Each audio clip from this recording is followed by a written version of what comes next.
सभी प्रिय भाई बहनों को हमारे उद्धारकर्ता प्रभु यीशु मसीह में सब प्रेम जय मसीह यीशु की बताते हैं। आइए हम आज परमेश्वर के वचन से सर्वश्रेष्ठ बलिदान के विषय में कुछ परमेश्वर के चुने हुए वचनों से हम आपसे अवगत कराएंगे। हम देखते हैं कि इस जगत में कोई भी त्याग बलिदान जो प्रेम, दया, परोपकार एवं निस्वार्थ भावना से किया जाता है, वह देश, समाज एवं मानव जाति के लिए लाभ का कारण होता है, लाभ का कारण बनता है।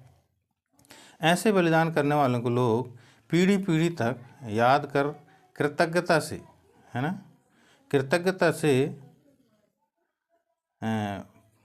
उसमें कृतज्ञता प्रकट करते हैं, है ना। परंतु वह बलिदान जिसमें मनुष्य के पापों का प्रायश्चित हो और उसे मुक्ति का अनुभव मिले, वास्तव में सर्वश्रेष्ठ बलिदान कहलाता है। यह बलिदान कोई मनुष्य नहीं बल्कि स्वयं परमेश्वर ही दे सकता है। परमेश्वर जिसने मनुष्य का रूप धारण कर इस जगत में आकर अपना बलिदान दिया, उसके नाम यीशु मसीह उद्धार करता है। प्रिय, हम देखते हैं कि प्रभु यीशु मसीह है जो सर्वश्रेष्ठ बलिदान दे सकता है, कोई मनुष्य नहीं दे सकता। पवित्र शास्त्र इस बात को हमको बताता है, जैसा कि हम पढ़ते हैं। पवित्र शास्त्र बाइबल में प्रभु यीशु मसीह के बलिदान के बारे में निम्नलिखित पद हम आपके सम्मुख कुछ लेके आते हैं, जिसे आप पढ़ के स्पष्ट रूप से इस बात को जानेंगे और प्रभु आपसे प्रेम करता है, आपके जीवन में एक नया काम करेगा। पहला बलिदान जो प्रभु यीशु मसीह ने किया है वो है संपूर्ण मानव जाति के लिए बलिदान। पहला बलिदान प्रभु यीशु मसीह जो बलिदान किया है वो संपूर्ण मानव जाति के लिए किया है। हम इस बात को पढ़ते हैं यूहन्ना रचित सुसमाचार उसके 1 अध्याय के 29 पद में। यूहन्ना बपतिस्मा देने वाले यीशु को अपनी ओर आते देखकर कहा, देखो यह परमेश्वर का मेमना है जो जगत का पाप उठा ले जाता है। प्रियो, ये ऐसा सर्वश्रेष्ठ बलिदान है संपूर्ण मानव जाति के लिए जो स्पष्ट रूप से पवित्र शास्त्र बाइबल में दर्शाया गया है। यूहन्ना रचित सुसमाचार 1 अध्याय के 29 पद में। दूसरे भाग में हम देखते हैं, परमेश्वर ने अपने पुत्र को जगत में इसलिए नहीं भेजा कि जगत पर दंड की आज्ञा दे, परंतु इसीलिए कि जगत उसके द्वारा उद्धार पाए। यूहन्ना रचित सुसमाचार उसके 3 अध्याय के 17 पद में। प्रभु यीशु मसीह जगत में इसीलिए आया कि सब लोग उद्धार पाएं और उनके लिए अपने आप को दिया। और एक भाग में और देखते हैं, हम तो सबके सब भेड़ों के नाई भटक गए थे, हम में से हर एक ने अपना अपना मार्ग लिया और परमेश्वर ने हम सबों के अधर्म का बोझ उसी पर लाद दिया। यशायाह के पुस्तक उसका 53 अध्याय के 6 पद में इस बात को देखते हैं। सो ये संपूर्ण मानव जाति के लिए हमारे प्रभु यीशु मसीह बलिदान हुए। दूसरा बलिदान के विषय में हम देखते हैं, वह एक निर्दोष बलिदान था। दूसरे बलिदान के विषय में हम क्या देखते हैं, वह एक निर्दोष बलिदान था। पिलातुस गवर्नर ने पानी लेकर भीड़ के सामने अपने हाथ धोए और कहा, मैं इस धर्मी के लहू से निर्दोष हूँ। मत्ती रचित सुसमाचार 27 अध्याय के 24 पद।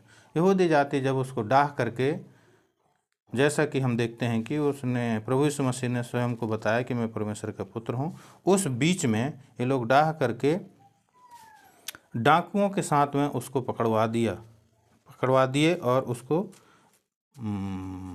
मारवाने के लिए, क्रूस पर चढ़ाने के लिए, मरवाने के लिए जब उससे गवर्नर को सौंप दिए, पिलातुस गवर्नर को, तो पिलातुस गवर्नर ये स्पष्ट रूप से उसको जांच के कोड़े मार के ये बात को साबित कर दिया कि इसमें कोई भी दोष नहीं है।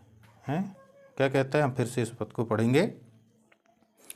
पिलातुस गवर्नर ने पानी लेकर भीड़ के सामने अपने हाथ धोए और कहा, मैं इस धर्मी के लहू से निर्दोष हूँ। प्रभु यीशु मसीह धर्मी था, वो निर्दोष था, हैं? दूसरे भाग में हम देखते हैं वह इसीलिए प्रकट हुआ कि पापों को हर ले जाए और उसके स्वभाव में पाप नहीं। पहला यूहन्ना 3:5 में इस बात को पाते हैं। यूहन्ना की पत्री उसके 3 अध्याय के 5 पद में इस बात को पाते हैं। और तीसरे भाग में हम देखते हैं ना तो उसने पाप किया और ना उसके मुंह से छल की कोई बात निकली। वह गाली सुनकर गाली नहीं देता था और दुख उठाकर किसी को धमकी नहीं देता था। पहला पतरस 2:22 और 23 पद में इस बात को स्पष्ट है। ये निर्दोष बलिदान था, है ना।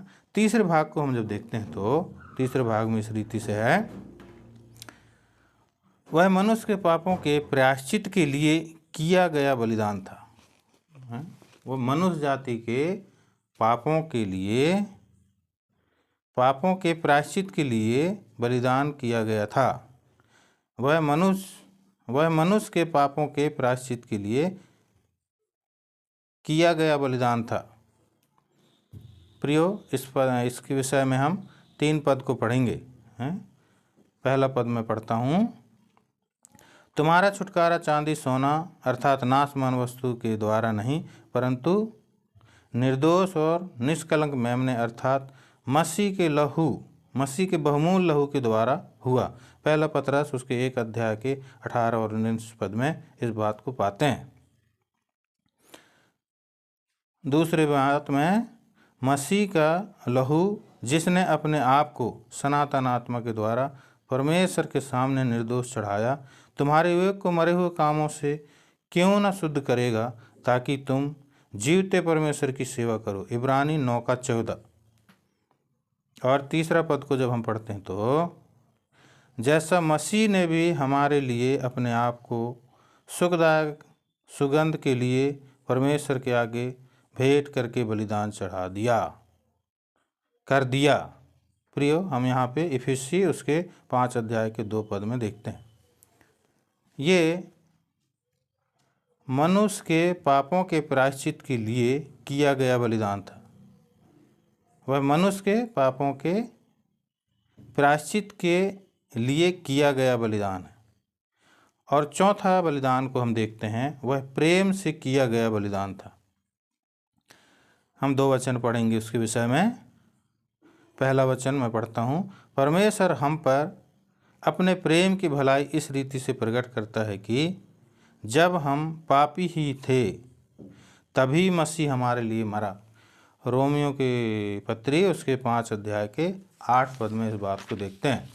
और दूसरा, वह आप ही हमारे पापों को अपनी देह पर लिए हुए क्रूस पर चढ़ गया। पहला पतरस उसके 2 अध्याय के 24 पद। प्रियो, हम इन 4 भागों में अभी सर्वश्रेष्ठ बलिदान के विषय में देखें। प्रभु चाहेगा तो आगे और